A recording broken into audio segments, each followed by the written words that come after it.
Hey guys, Nicola here from ArxangelRC, and today I will show you the Eachine Micro SkyHunter.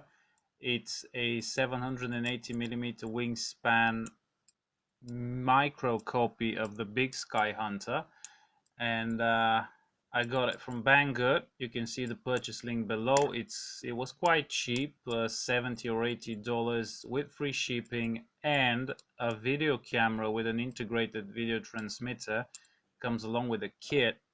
So assembly didn't take long, and now we're at the flying field ready to fly this little beastie.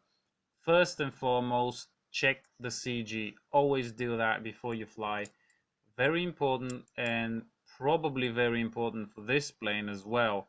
CG should be around 38 to 42 millimeters from the leading edge.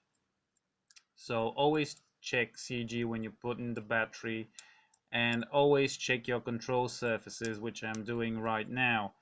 Truth be told, I did forget to calibrate the ESC, so I will be doing that just now. So unplug the battery, throttle to maximum, plug the battery back in, ESC will beep 2 times, lower throttle to minimum, ESC will beep again, then disconnect. That's it. For those of you who aren't familiar how to calibrate an ESC, then you connect the provided camera to the balance plug of the flight pack. It will power and it will start transmitting, and that's all you need to do, and you're ready to fly. You just have to glue the plane together, plug in the battery, and go flying. It is very quick to deploy, and it does look good, and it's quite tough actually. And again, always check the direction of your controls before you fly, even on planes you've flown before. Now my friend's gonna help me launch, and I did have a problem with this because I ignored the elevator trim, which was turned out was trimmed down mechanically. So this was the result. The plane just dipped and didn't want to take off, and launching it downwind didn't help at all. But it did prove that this was one tough little bird, because there were those failed launches left no marks whatsoever. So going upwind, we were able to launch it, and I trimmed the elevator in flight, and when I landed, it turned out that actually it was mechanically trimmed down, and when I trimmed it in the air, actually it leveled. So about 38 millimeters from the leading edge is where you want to be for your first flight, because that gave a very good balance, and the plane actually flew perfectly once I trimmed the elevator, and the ailerons needed very little trim, and there you go, there you have it. Perfect performance and lots of thrust. This plane weighs 400 grams with a 3S 600 milliamp battery, which is a bit on the heavy side, but it does have some vertical, so I reckon the thrust specs for the motors are correct, which was surprising. But apart from the motor, once trimmed out, this little beast flies marvelously and is wicked quick and also efficient. First flight lasted 10 minutes, and charger put back just over 600 milliamps out of 1600. So with a lighter battery, this will easily get around 20 minutes, even with some high throttle, high speed, whatever.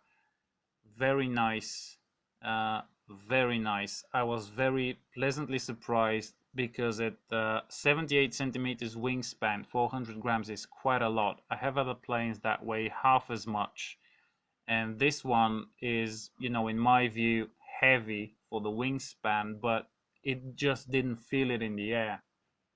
It just flew so well. One thing, it does not want to fly upside down.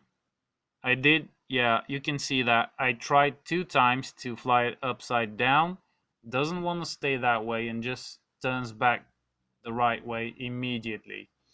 So here you have some footage from the onboard camera, which is actually a pretty good camera despite its size, although the transmitter power, 25 milliwatts, is a bit low. So if you gonna use it with circular polarized cloverleaf antennas, you're not gonna get too much of a range. You would need a directional antenna for that, or you would need to add a separate camera with a separate, more powerful video transmitter.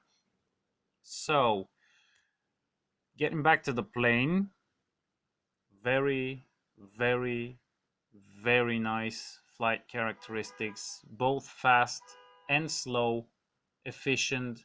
ESC doesn't seem to overheat. Servos had zero slop in them. I have never seen a servo on a model that cheap or small without any slop in the servo.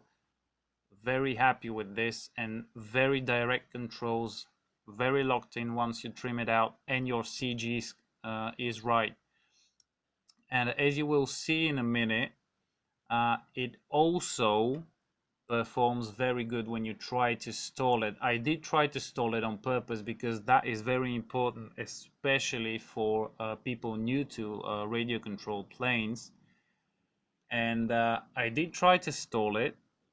It didn't want to stall, or didn't want to go into that spiral of death, deep stall sort of thing that quite a few other planes do. It just sort of rocked left and right, but more or less stayed its course and didn't spiral, which I find to be a very nice thing. So gain some altitude, throttle to zero, elevated to max, and this is the result. It just bobs around left and right, but as soon as it dips a wing, it picks up speed and rights itself up. So the wing was designed very nicely, and this is what happens when you just hold the elevator up. Doesn't matter if it's with or against the wind, it just sort of bobs around up and down, but doesn't really stow or go into a spiral of death situation. And once you ease off the elevator a little bit, look at it, it just parachutes down to the ground, and you can actually land it like this because it's not that fast a descent, and very, very surprising performance. I'm really happy with how this plane handles low speed and stalling. Actually, it just parachutes, it doesn't stall. You can see it again here, parachuting down to the ground. So that would make it a very good plane for people looking to get into this hobby. And also the speed and the agility and all of that make it great for people who are looking to just have fun and probably have a bit more experience with planes.